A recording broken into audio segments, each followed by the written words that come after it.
On board the ship, meron tayong tinatawag na freshwater generator. Itong freshwater generator, from the name itself, nag-generate siya ng freshwater. Kasi sa barko,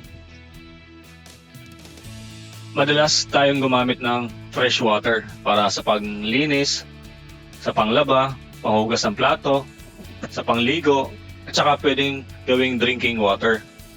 Pero ang challenge, how will you produce a freshwater from seawater? So, ang seawater, napaka-abundant niya sa dagat kasi nga, tubig dagat nga siya. So, since ang seawater ay mataas ang salinity content or yung salt content, kailangan natin siya i-convert into freshwater na kung saan mababa or acceptable level yung salinity content niya. At least less than 10 ppm. And then, yung freshwater generator, ito yung device sa barko na effectively converts this seawater into freshwater by boiling process. So, paano nga ba yung boiling process na yan? So, paras lang yan din sa bahay na nagpapakulo tayo ng tubig. Kaya lang sa bahay natin, sa normal na setting, nagpapakulo tayo ng tubig. Tapos yung boiling temperature ng tubig na yon ay nasa 100 degrees Celsius. Pero sa barko, napapakulo natin yung tubig sa freshwater generator at only 60 degrees Celsius. So, mas mababa siya kaysa doon sa normal na setting na 100 degrees Celsius. So, paano natin nagagawa ito? Kung matatandaan nyo sa physics natin, ang boiling temperature ay directly proportional sa atmospheric pressure. So, ibig sabihin, ang boiling temperature ay apektado ni atmospheric pressure. Pag tumaas si atmospheric pressure, tataas din si boiling temperature. Kapag bumaba naman si atmospheric pressure, bababa din si boiling temperature. So, yung temperature at pressure, magkakambal sila. So, itong principle na to, ito yung ginamit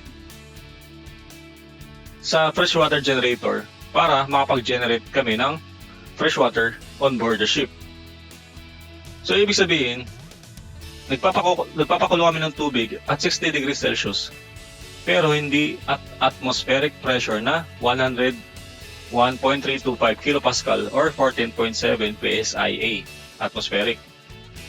So, we generate freshwater by boiling the seawater to 60 degrees Celsius by lowering its boiling pressure. So, binababa namin yung pressure up to vacuum pressure. So, alam natin yung vacuum pressure ay mas mababa sa atmospheric pressure. So, it's negative pressure na siya.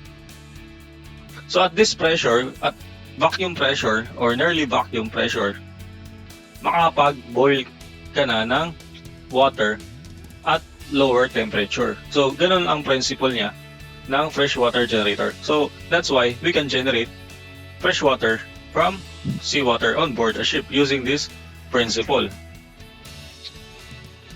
So, the process flow of freshwater generator, itong freshwater generator namin, we use waste heat from the main engine or yung cooling freshwater or jacket water of the main engine, we use it as heat source and we evaporate seawater at evaporator. So, yung jacket cooling water na may temperature na 80 degrees Celsius, papasok siya ng evaporator, then papainitin niya si seawater. So, since yung loob ng evaporator ay vacuum pressure, so mas mababang pressure, so kailangan mo lang ng lower temperature para makapag-boiling process ka. And then, the device that keeps the water generator vacuum is the water ejector. So this water ejector, the same as a ductor, and this ejector uses principle na Venturi tube. So kung matatandaan nyo sa physics. And evaporation happens at low temperature because of this vacuum pressure.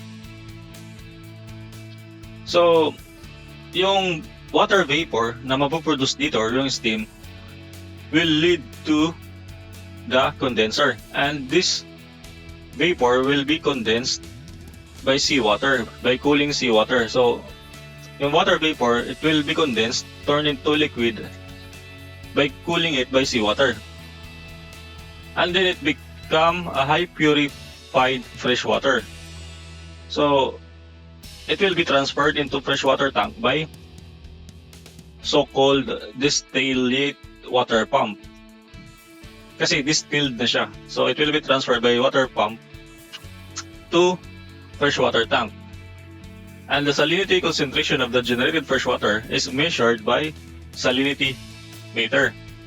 So, when the salinity of the produced distilled water exceeds regular density or ppm, parts per million, yung water ay babalik ulit sa freshwater generator automatically by the use of solenoid valve. This prevents water na mataas ang salinity na mapunta sa freshwater tank. So this is the principle of how we produce freshwater from seawater on board the ship. So, ganito lang kasi